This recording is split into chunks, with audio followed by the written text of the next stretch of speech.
for him. We'll start with Brian Christopherson, 24/7 Sports.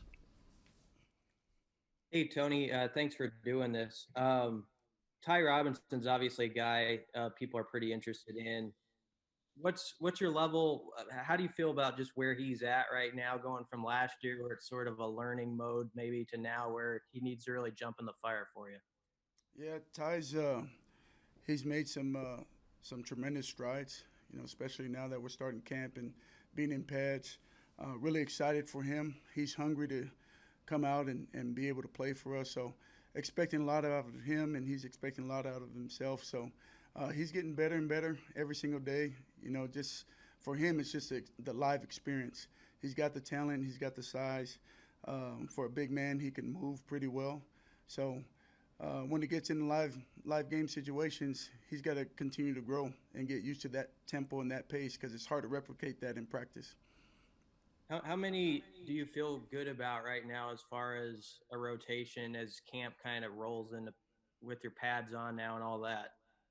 Yeah, I think right now, with the young guys stepping in to play for us, Ty Robinson, Casey Rogers, those two guys, I think, just within the last couple months have made great strides for us.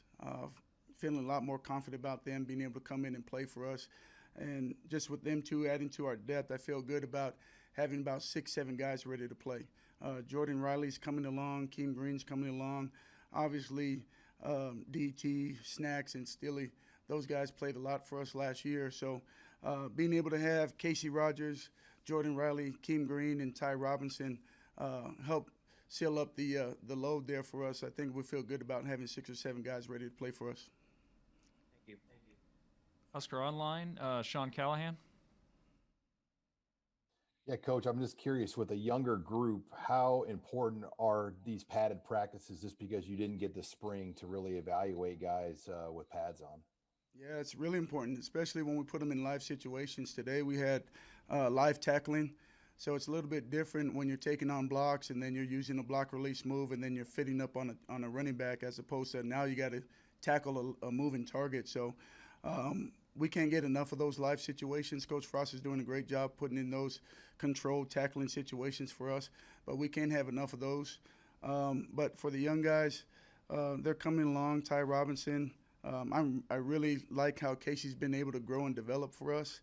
They're going to take a lot of reps for us, and they're going to help us out a lot this year. So looking forward to that. But the more we can be in pads, the more we can be able to strike against the offensive linemen and try to throw them and get in position to make a tackle on the running backs, the better for us. And then is Faldarius Payne, is he with you or is he playing with the outside linebackers right now? Yeah, right now we're trying to get him some reps outside.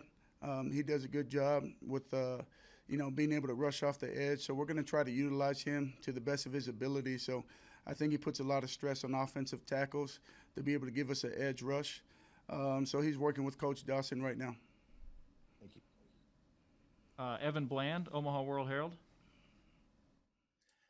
Hey, Coach.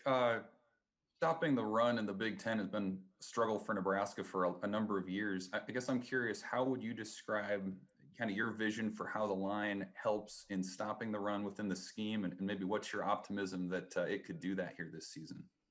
Yeah, well, first of all, to stop the run, it takes 11 guys to be able to stop the run. Everybody's got to know where they fit within the scheme of the defense.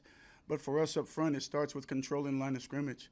We got to be able to get knock 'em backs. We got to be able to press the blockers. We got to be able to get off blocks to put ourselves in position to make a tackle. So those are the things that we're trying to emphasize, being tough and physical at the line of scrimmage. I think we have the guys this year that have the length, that have the size to be able to help us out with that. I feel good about having Jordan Riley, who's a big body for us at 6'6", 340.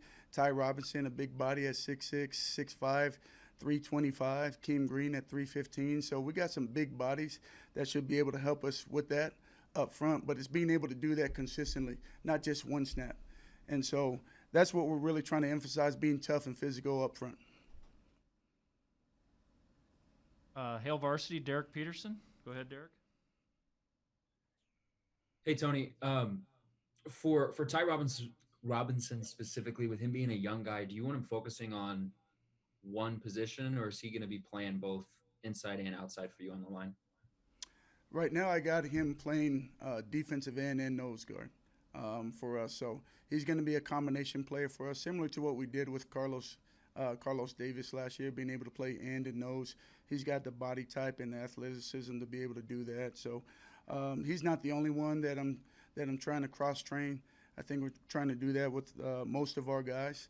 They're athletic enough and big enough to be able to play end for us and also be able to play nose for us. So right now for me, it's just trying to find the right combination of guys that can play together. But Ty specifically is a guy that's going to be able to play end and nose for us.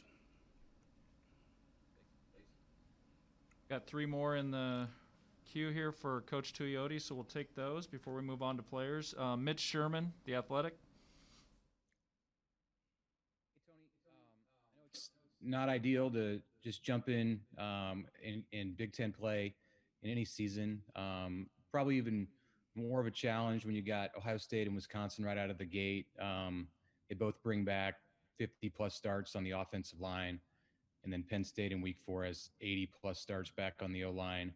What does that do for your preseason preparations with your guys right now, knowing that they're going to, some of them are less experienced and are going to be going up against so much experience right away? Yeah, well, that's a good question. We can't control that. The only thing we can do is control how we play up front, playing with great fundamental technique. And the thing I love about these young guys is that they don't know any better. All they know is just to be scrappy and play hard. And so we know that the challenge is out there. That's why these young men come here to the University of Nebraska, because they know they're going to be playing against some of the best offensive linemen in the country. And there's no better way to just step up to the challenge each and every week. For us, whether it's going to be Ohio State or Penn State or Wisconsin, okay, Illinois, it doesn't matter. We just got to continue to play the right way, play our brand of football, be physical and stout up front. And our young guys are going to have to learn on the fly. It's just like you just got to drop them at the deep end of the pool, and they got to swim. And these young guys are eager, they're prepared, they're fighting every day to try to get themselves ready to show up when it's game time. As a follow-up to that, what does your offensive line, Nebraska's offensive line, do to help in that cause, in that you got 5 starters back on that side of the ball for the Huskers? Yeah, that's a great question. I mean, being able to compete with those guys each and every day, we got a veteran offensive line. And, one of my favorite periods of the day is pods. When we're going one-on-one against the offensive lineman and it's big on big and low man wins and trying to get knocking backs and play with great leverage, they get us better. And I hope every day that we try to get them better too, because iron sharpens iron. And the competition has been awesome in pod period. I wish we can start practice with that, because the attention, the tempo, the tenacity picks up a lot when we're in that period. So we just got to be able to take that from pod period to 11 on 11 and hopefully transition over to game day. Lincoln Journal star Parker Gabriel. Hey, Tony. I'm curious about Damian and, the conversation. You talked a lot last year about, being able to play more than a couple of snaps at a time, 6 snaps, 8 snaps, that sort of thing. I know you haven't gotten all the way into it yet, but where is he on that arc, and do you think that he's trending toward being that kind of player for you? Yeah, it's a great question. I'm really proud of Damon. He's come out and he's competed each and every day. He knows that he's got to get himself in shape, and he's doing everything he can to do that. I think he's pushed his threshold to a point where he can probably play 6, 7, 8 snaps for us. He's doing everything he can in conditioning after practice, and I'm really proud of just the way he's been able to attack practice each and every day. Obviously we have young guys coming in to compete for his position with Jordan Riley and Keem Green and Ty Robinson, and Snacks shows up every single day, and he's been awesome. He's been having some great practices for us, been dominant at the point of attack, but that's what we need out of him. We need that veteran leadership from him, and I'm just glad that he's been able to step up to the plate and know that, hey, it's his time to lead and bring the young guys along with him, because Snacks is somebody that I definitely, if we're going into war, going into a fight, I want to go fight with Snacks. And last one for Coach Tuioti, Sam McEwen, Omaha World Herald. Thanks for doing this, Coach. What are 2 or 3 really important things that your players have to do to earn your trust so that they can play on the field? Like, what are the 2 or 3 things that do's if you're going to play for me a number of snaps in the game? Well, first thing we talk about is being physical. got to be tough, relentless, and then got to be accountable. Those things we talk about in our room each and every day. Being able to trust you that you're going to do your 111, do your job. Don't do any more than what you need to do within the scheme of the defense. Trust your brothers next to you that they're going to do their job and do your job and execute at a high level. Number 2 is be able to just knock somebody back in the run game. Be physical and tough. And if we can do that each and every day, dominate the line of scrimmage, be accountable and knowing what you're doing within the scheme of the defense, and then lastly, just play with relentless effort. Run to the football for 48 minutes, and I think at the end of the day, that's got to be our motto. We got to play harder, tougher, longer, and be smarter than our opponents, and we got a chance if we can do that on a consistent basis. How far has Keem Green come in those 3 areas in the last year? He's come a long ways in terms of understanding the playbook. He's come a long ways. He can play end for us now. He can play nose for us now. Last year he couldn't learn the nose guard position. He can only learn one position. But now he's grown in understanding the defense. Just with this pandemic, that's been a bonus for us too, to be able to have extra meetings for these guys. And I'm really proud of how they attack those meetings.